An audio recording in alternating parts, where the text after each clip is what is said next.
libro uban ni Brother Gilbert Menyoza.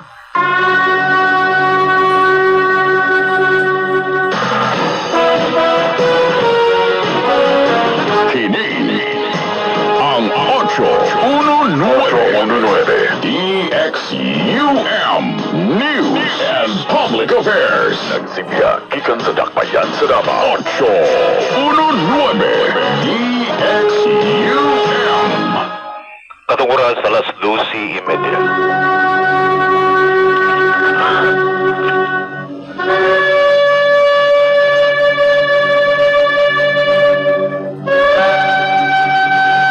Shalom Aleichem, ayong hapon usab kinita na mga suking tigpamina. Welcome to Balik Hebrew program din sa QM Radio Kay 819 kHz sa oras alas 12:30 terlauna sa Porlones sangtod sa adlawng Sabado. Kini si More Azaria Gilbert Menyoza, Batsut Kaslawak, Engineer Julius Luzon, Radio Zato Station Manager. Magatimbay ko ng tanan 0929-311-3484. Kaya kisunan ka ninyong buot patilos ng online classes. Karong gabi, doon kita yung online classes sa oras sa alas 7. O ingon man sa matag Sabado sa gabi, alas 7 sa gabi. O kaninyong buot patilos sa tuwang mga services. Barokasyon, Friday night, doon na kita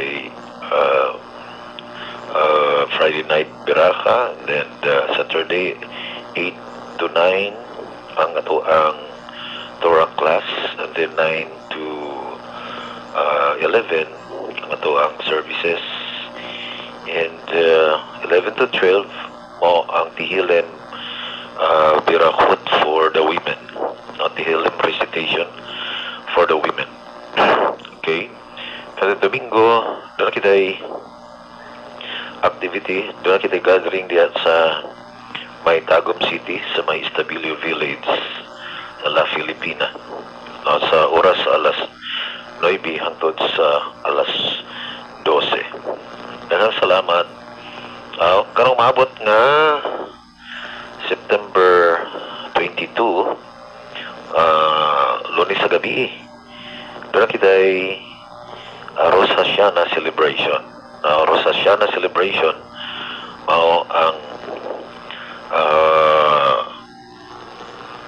anniversary sa creation sa kalibutan.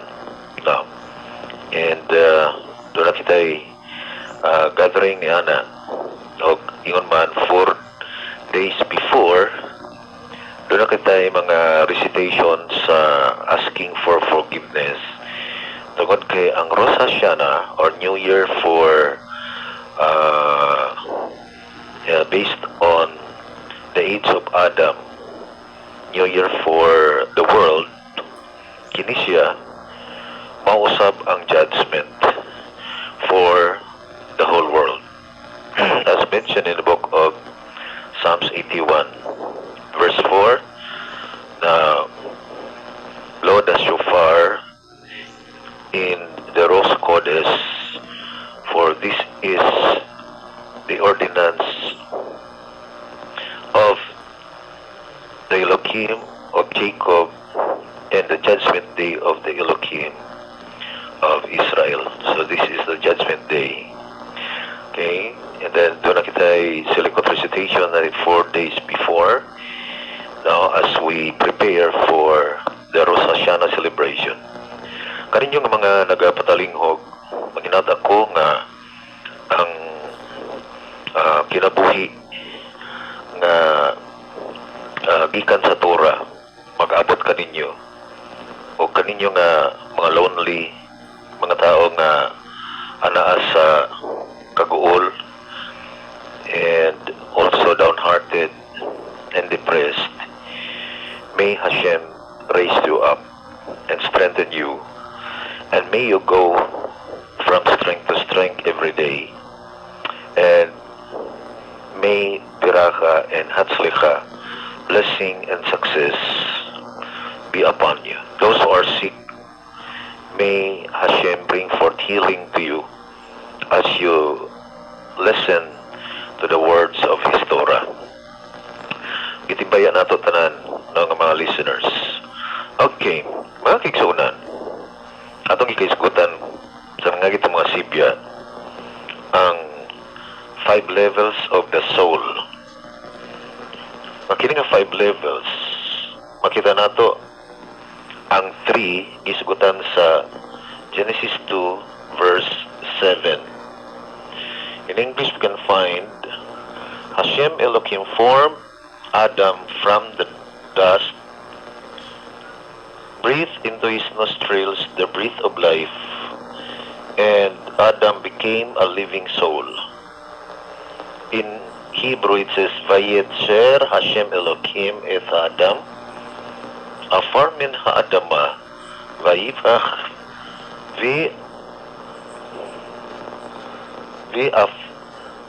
Afav nishmat chayim, vayhi ha'adam lenefes chaya.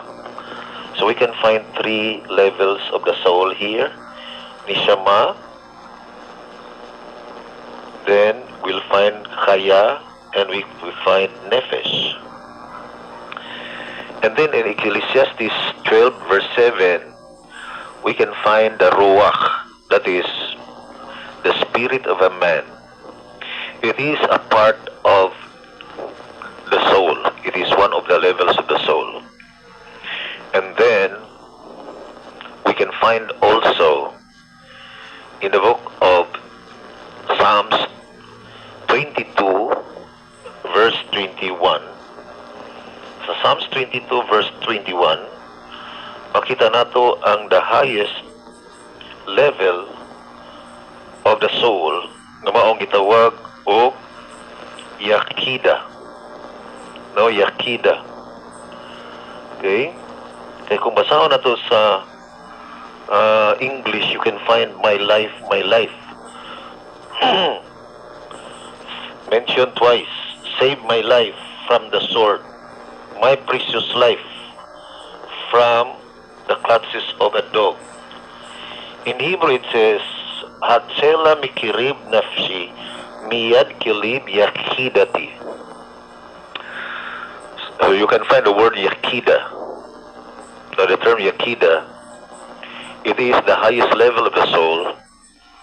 That is the unity between the soul of the righteous man and the Creator himself. So both the Chaya and Yakida, it is an experience of the level of the soul with the Creator himself. Whereas kining tulo, Nishama, Ruach, Nefesh, mauni ang atuang tulo ka level nga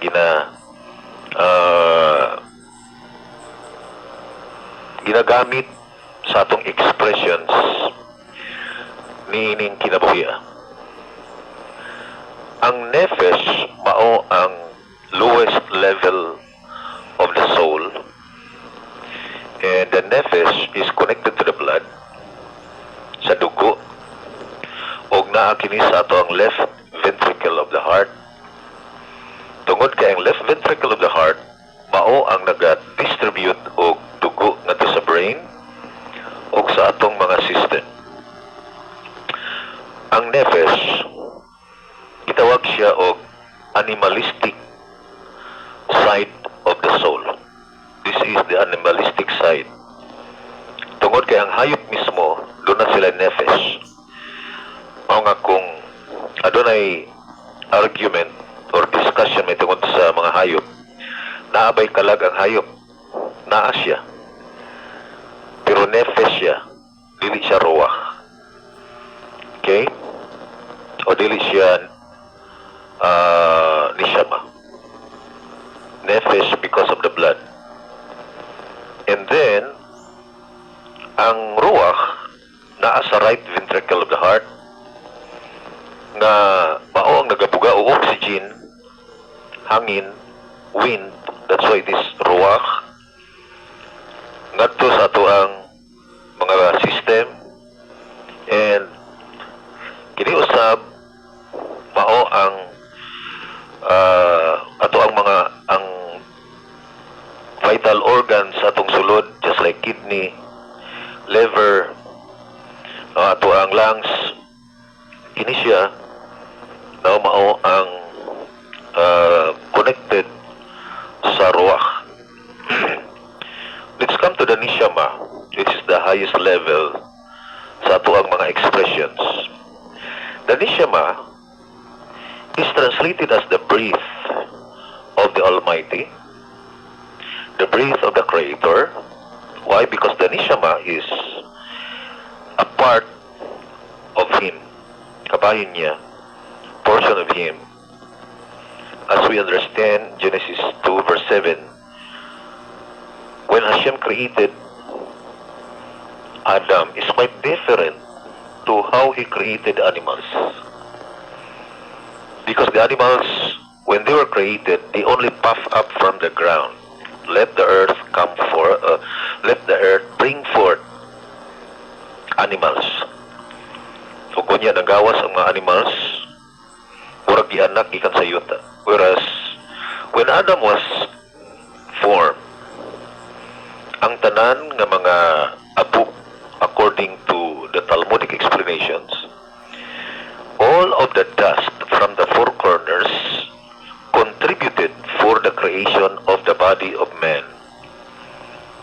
Nag-contribute og abuk ang tanan nga mga parts sa yuta sa tibuok kalibutan, pag-create kang Adam purposely so that anywhere in the world, if ever muuli na ang lawas sa tao ngadto sa yuta, bisan asa nga bahin sa kalibutan, as long as na yuta, dawaton siya. And by the way, as mentioned in Genesis 3:19, for out of the dust thou art taken, and unto the dust shalt thou return. This is the basis of the halakha and the custom for Israel na dili sila gusto sa cremation tungod kay ang body kinahanglan mubalik sa iyang source as designed by the Torah. Genesis 3:19. Muuli siya asa siya gikan. Ikaduha, ang mga Jews dili sila gusto nga langanon i-extend og pila ka adlaw or ibalsamar. Ngano man tungod kay the moment nga muhawa na ang kalag sa tao, kalag sa iyang lawas, mubalik dayon siya sa yuta. That means muratin dayon ang body tungod kay muuli na siya. Whereas ang iyang soul padulong sa itaas nga mao ang iyang source. So mohinungdan na ang tanang mga abuk sa four corners of the earth bi-contribute alang-alang sa creation of the body of Adam. Parang bisan asa muuli siya, ang lawas muuli sa iyang source, dili siya isuka sa yuta, dawaton siya tungod kay part siya sa maong yuta, kabahin siya.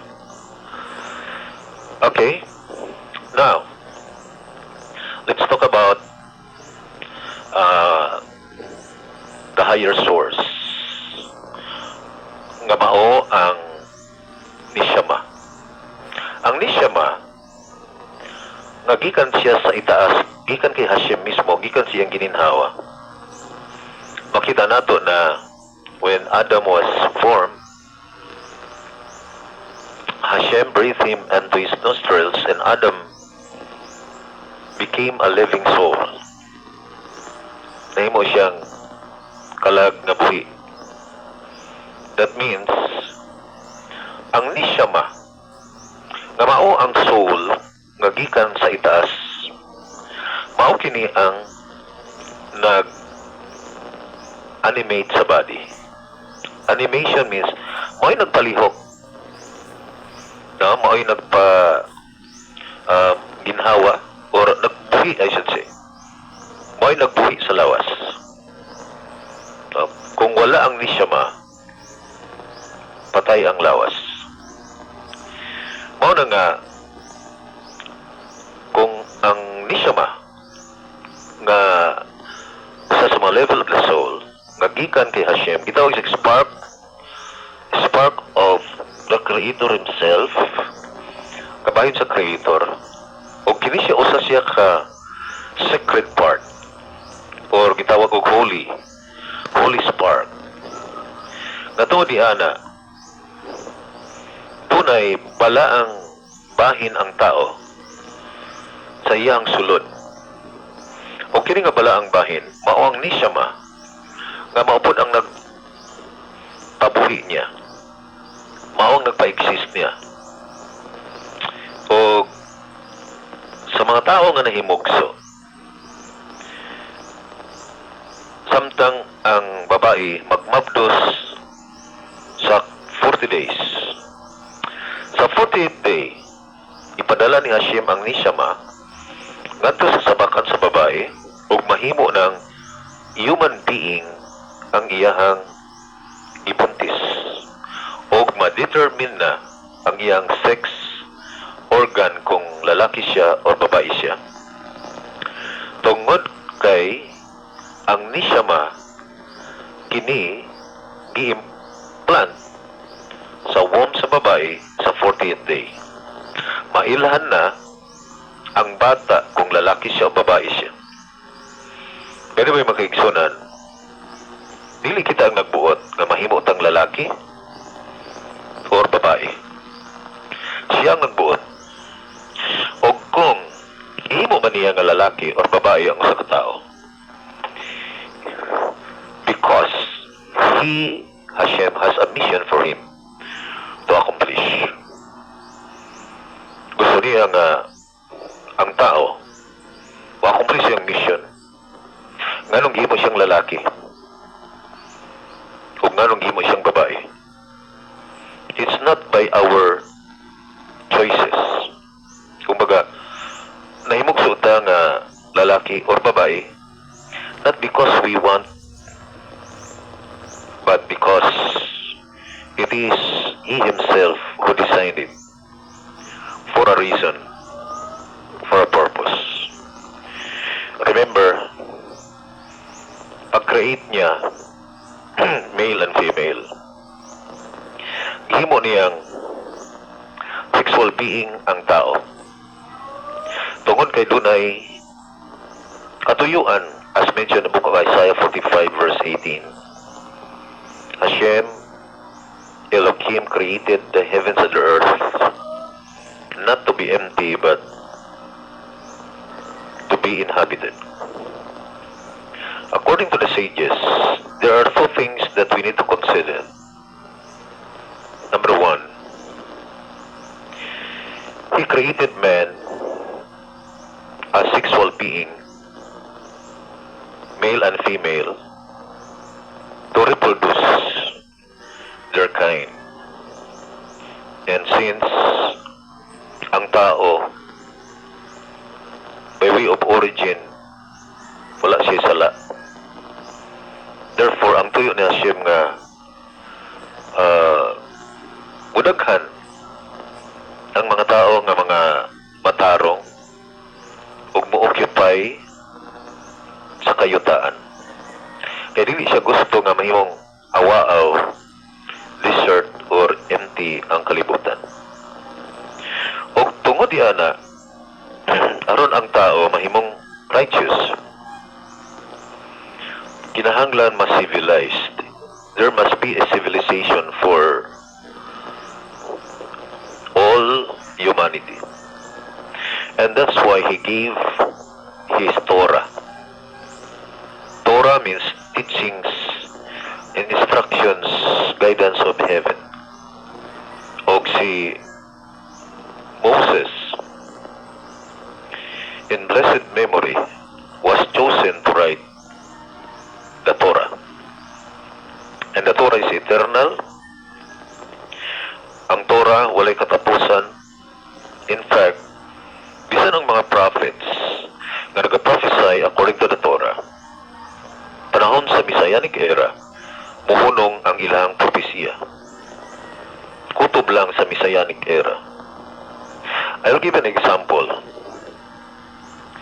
In the book of Zechariah 8 verse 19, adunay fourth minor fastings gimension.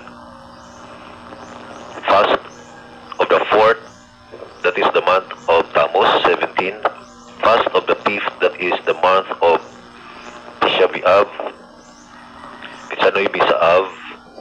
And then the fast of the seventh, which is the third of Teshri, which is the Gedalia fast.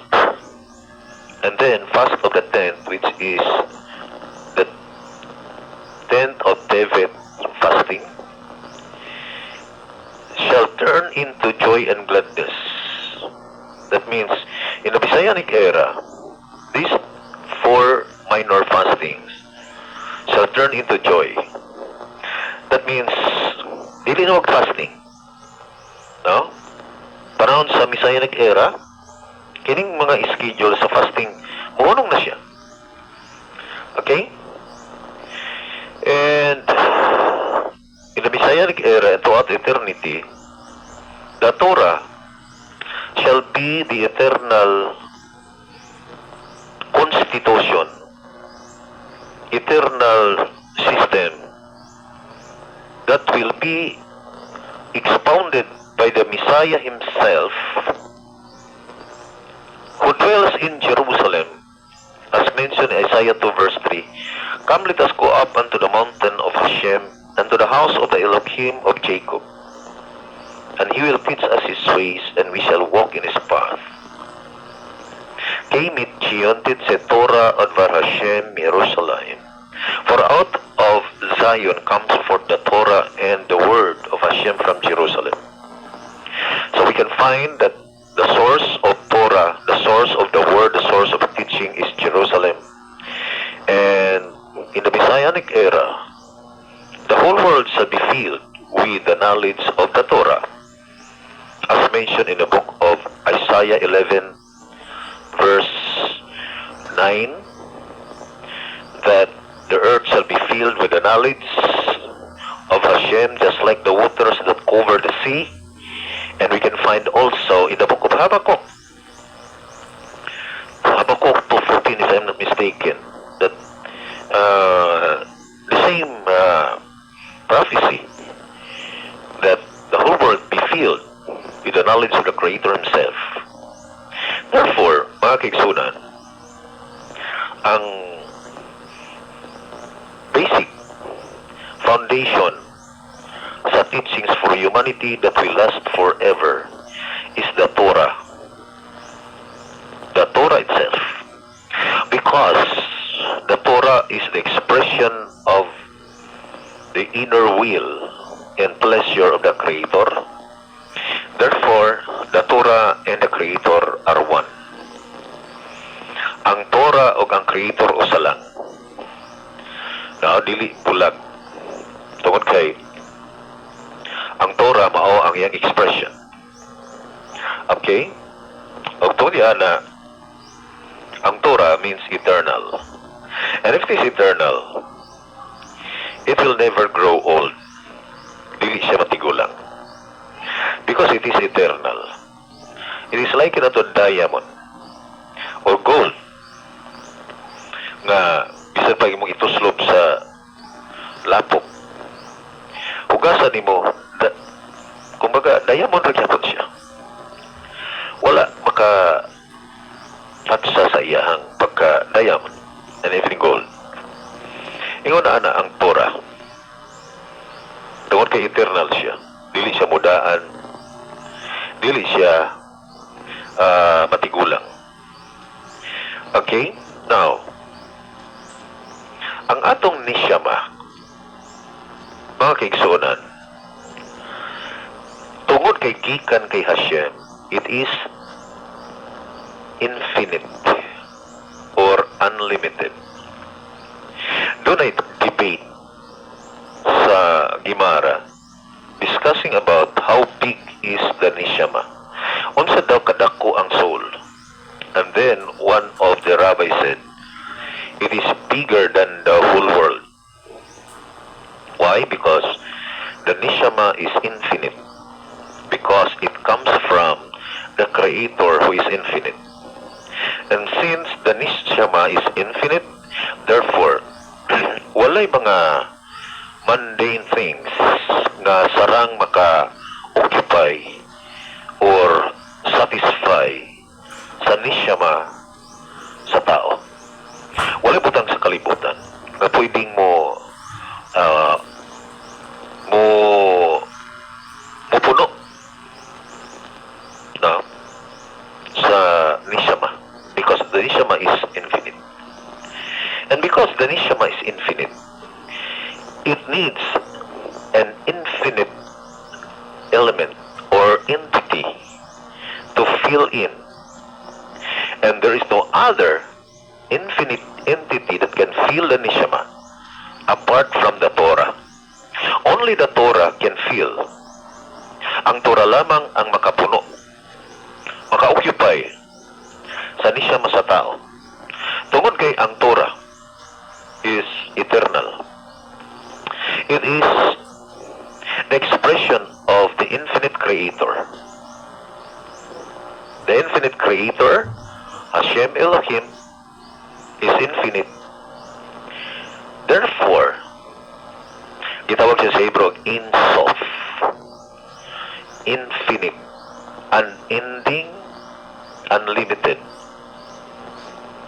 Because the basic meaning of Ein Sof is without end.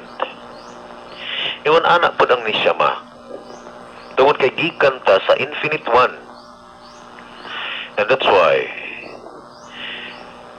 sa atong existence ining kalibutan, dili ta pwede nga mopalayo sa Torah. Dili ta pwede nga mabuhi kung wala ang Torah. I'm talking about true living. I'm talking about tinuod nga pag kinabuhi. Because our neshama is infinite. Our neshama is eternal. Therefore, we need an eternal element that can occupy that infinite portion inside. And that is the neshama.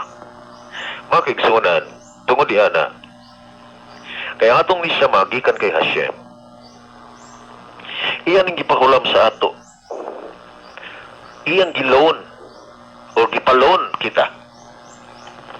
Wa magkakabalo or nakabalo man ka, nakiloan, nakiutang. And somehow, maningil ang nagpautang nimo. How did you invest my neshama? How did you invest the neshama that you loan? Yun sa ning pag-invest ang neshama nga imuhang giutang nga imong giloan. And that's why only the Torah can answer that. So I challenge this one. Let's study Torah. Baruch Hashem for the privilege na kita makadungog pag Torah. Kaniyong bumapil sa tuang Torah class na sa online karong gabi, na sa Miyerkules o gingon man sa Sabado sa gabi, na alas 7. Sa ngalan sa atong partner, Speaker Salawak Engineer Julius Luzon, Roy Johnson, atong station manager, kini si Mori Azaria Gilbert Minyosa, magkikitanan.